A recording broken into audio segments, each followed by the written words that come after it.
சொல்லு. இன்னைக்கு நாம என்ன செய்ய போறோம்னா கோபி மஞ்சரி செய்ய போறோம். வாங்க பார்க்கலாம். காலிஃப்ளவர் பிச்சு எடுத்து வச்சு அடுத்தது சுடுதண்ணியில் தான் போட போகிறோம். சுடுதண்ணி காய் வச்சு அதில் போட போகிறோம்.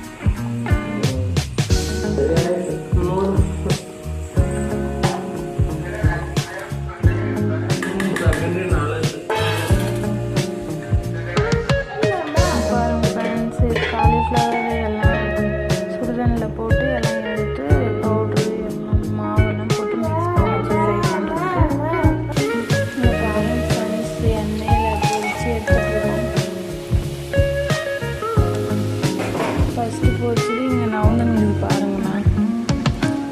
கோபி மஞ்சள் செய்யலான்ட்டு பார்த்தா ஃப்ரெண்ட்ஸ் ஒரு பேனில் எண்ணெய் ஊற்றி வச்சு அதுக்கு தேவையானது வெங்காயம், பூண்டு, தக்காளி, கேப்சிகம்,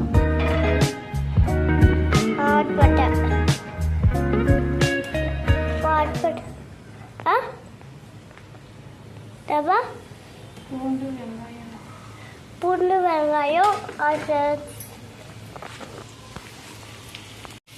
பாருங்கள். பூண்டு வெங்காயம் போட்டு நல்லா இங்கே பாருங்கள் கிரேவி ரெடி ஆகிடுச்சு.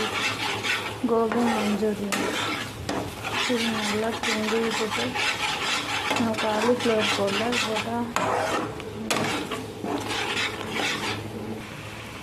இங்கே பாருங்கள் காலிஃப்ளவரும் போட்டாச்சு.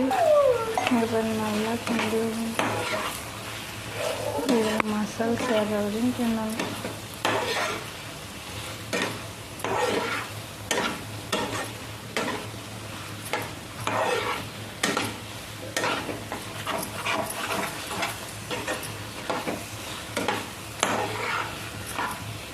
இங்கே பாருங்கள் கோபி மஞ்சூரியன் ரெடி ஆகிடுச்சு. அடுத்தது சிட்டியா இங்கே பாருங்கள் 2 பவுலில் நானே என் பொண்ணு சர்வ் சாப்பிட்டு எப்படி சொல்லிட்டாங்க. பத்துக்குது எப்படி சாப்பிட்றது வரவே மாட்டேங்குது. அதை நல்லா